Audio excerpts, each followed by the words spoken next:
While we're talking about the markets, time to invite our next big guest. You see him very rarely on Indian television. It's the big boss at JM Financial, Vishal Kampani, joining us on the phone line. Hi, Mr. Kampani. Nayanthara Rai here, working from home in New Delhi. Let me begin by first asking you, how have the last couple of days been? You know, as someone who's heading one of the largest financial groups out there, you've had to transition people to work from home, simultaneously handle the volatility in the markets, clients, all of that. How's it been? Hi, Nayanthara. Thank you for the call. It's been no doubt very difficult. We announced our own internal lockdown in office a week prior to the nation. As you know, we are in trading businesses like stockbroking, asset management. We have settlements, to do every day. So it's been hard, but, I'm very happy that my team has been fantastic. They've been remote managing as much as they can, and we've got risk officers and traders who've been coming to office and managing our clients and their needs. But no doubt this is completely unprecedented, and, we are all learning, and we're all making much better use of technology.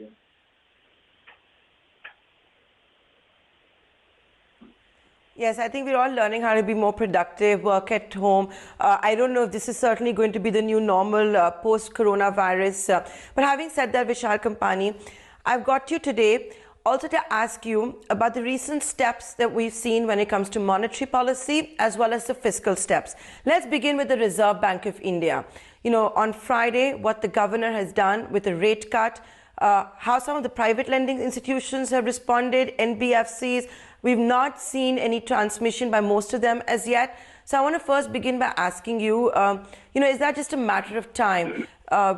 If you're going to have the public sector institutions doing it, we will have to see private lenders being competitive as well.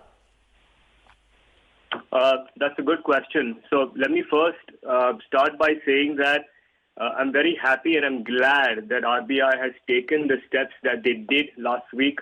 But I also want to add that a lot more steps will be required.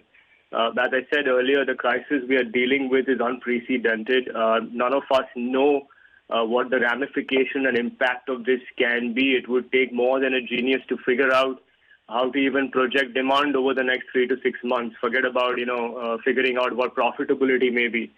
So this is, of course, a very difficult time period. Most of the RBI moves made last week are very positive, but I think we need them in greater size. So, for example, I would imagine that the 1 lakh crore facility for bond purchases by banks, whether primary or secondary, I think needs to be 4 lakh crores or 3 lakh crores, not 1 lakh crores.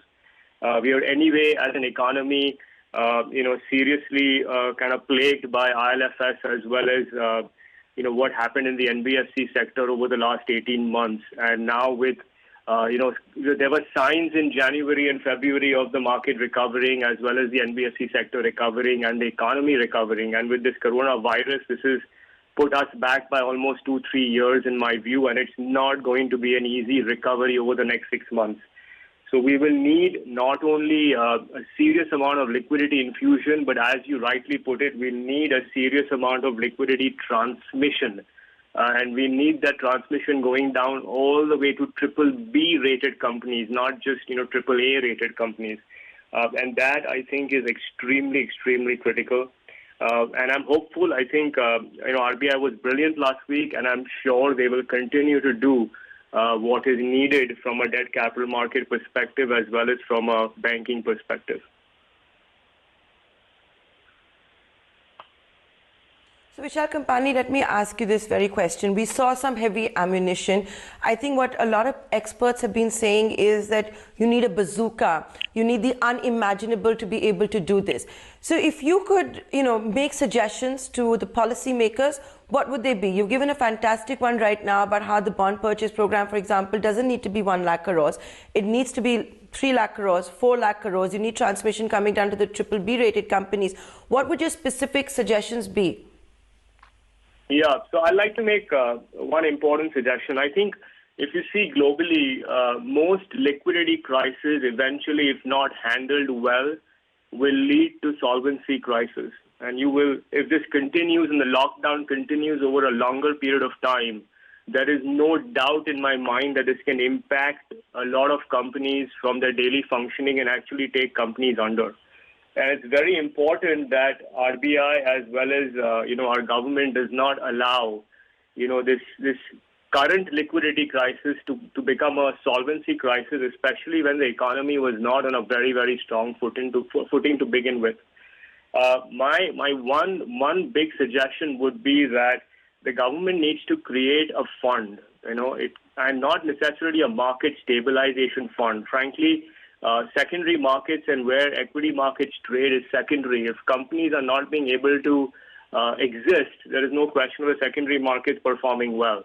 So I think the government with RBI needs to create a fund, a very large fund, which will support primary equity investing in a lot of companies that are going bad, right? For stabilizing, you need that kind of backstop from the government, from RBI, which allows companies, especially in sectors like hotels, sectors like real estate, sectors like retail. Right, there's going to be a lot of problems in these sectors. The lockdown continues, and even post the lockdown, we don't know how fast a business will come back to normal.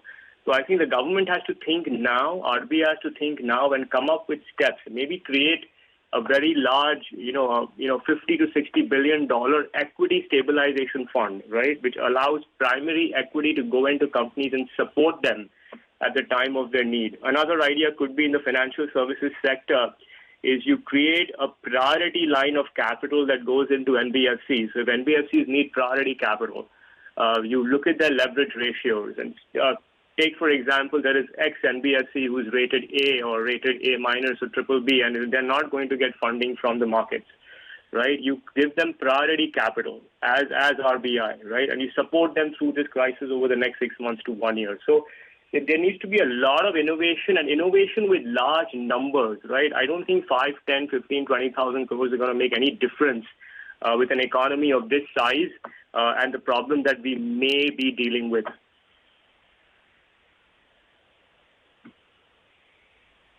Vishal, there's that famous saying, a stitch in time saves 9.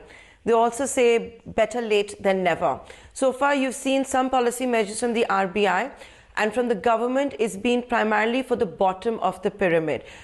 And obviously they have to focus on that at the moment. But maybe what's also missing are some of the points that you brought about, and specifically for corporate India, SMEs, because we're looking at large-scale layoffs. The new financial year is almost here. Industries agreed to cooperate for 2 weeks, but in the absence of clarity, is there a fear, and you speak to some of the largest corporates out there, is there a large, are we in for large-scale layoffs, leaves without pay, or, the government is handling it well and sending the right message?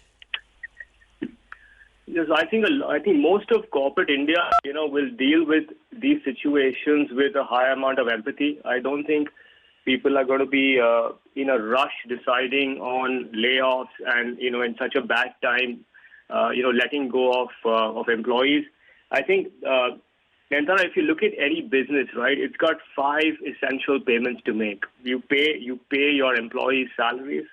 You pay your vendor payments, you pay interest to the banks who fund you, you pay taxes to the government, and then you pay dividends to your shareholders, right? There are 5 effective payments.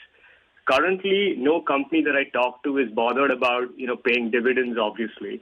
And the government has to really help out on the tax front as well as the interest front.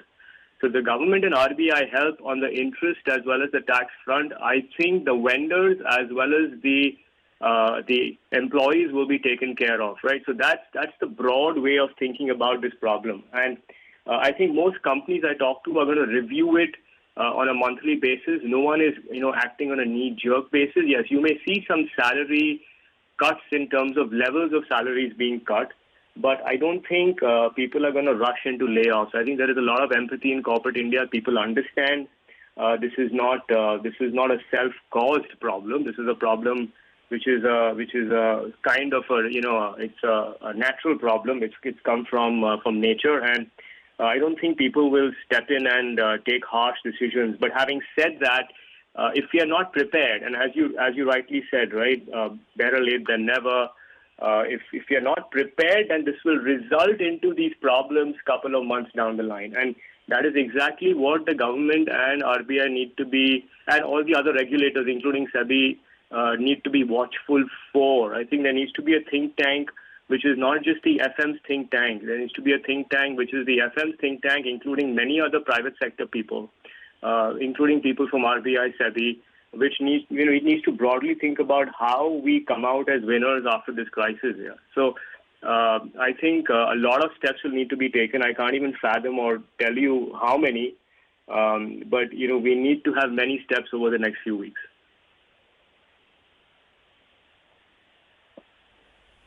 Vishal Kampani, I can't have you on the channel and not ask you about the equity markets. You understand the market so well.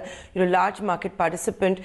See what's happening on the Indian stock markets, on Mint Street, the bond markets. There have been a lot of people who believe that during this crisis, when there was a lockdown, why were the stock markets trading in the first place? But you then did see a bounce back on day one of the lockdown. Having said that, what's your reading right now of the equity markets? Yes, I think, every crisis always presents an opportunity for investors to make money, right? And there is no doubt in my mind that longer term, right, there are many companies in India which will continue doing well, and many of those companies are available at very attractive valuations. Having said that, I think there are two opportunities right now in the equity markets, right? One is for the traders. You're seeing high volatility, and there is a big opportunity for traders to make returns based on high volatility. And from a long-term investing perspective, I think I would give three broad themes to investors. One is, long-term top-quality stocks. It's the best time to invest into long-term top-quality stocks. Some of them are available at, 2-year, 3-year lows. Case in point, Reliance Industries or a Titan. They're fantastic companies and will perform. Outperform over the next 2 or 3 years. Then you have the second case, which is the dividend-yielding stocks, which also have traded off, and some of these are trading at 4 to 6% dividend yields. Case in point, an ITC or an NTPC. Again, very attractive valuations, strong companies with very robust cash flow. And the third case, which is slightly risky, but it's like bear case priced in stocks, right?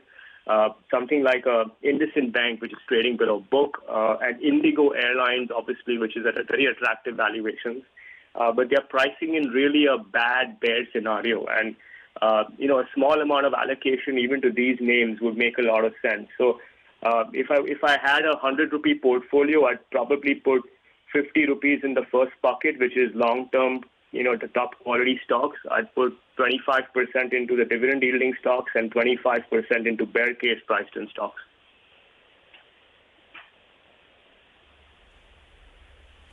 Vishal, I'll make this my final question. You're talking of allocations, you're talking of putting where you would put your entire $100. What a lot of viewers will also want to know about, and this is, I think, something that the government and SEBI and all the regulators are struggling with, that cash is king.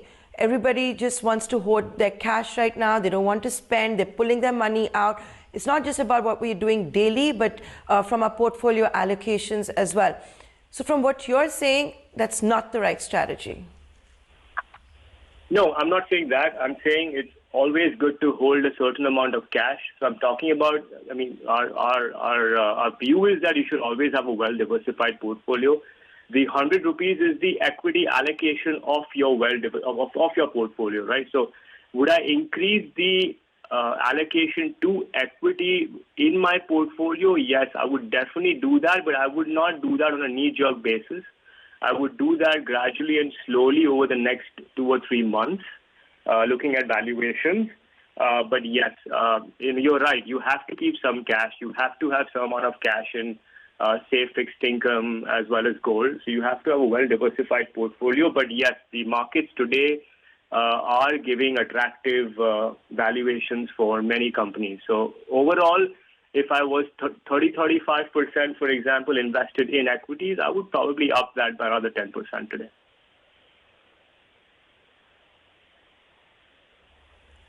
That's what separates the boys from the men, right? The ones who are willing to take a bet during a crisis and make the most of that. Vishal Kampani, thank you so much for joining us here on ET Now. That's the top boss at the JM Financial Group with his big suggestions for the regulators, for the government, those in the corridors of power, the policymakers, what the financial markets want, what corporate India wants.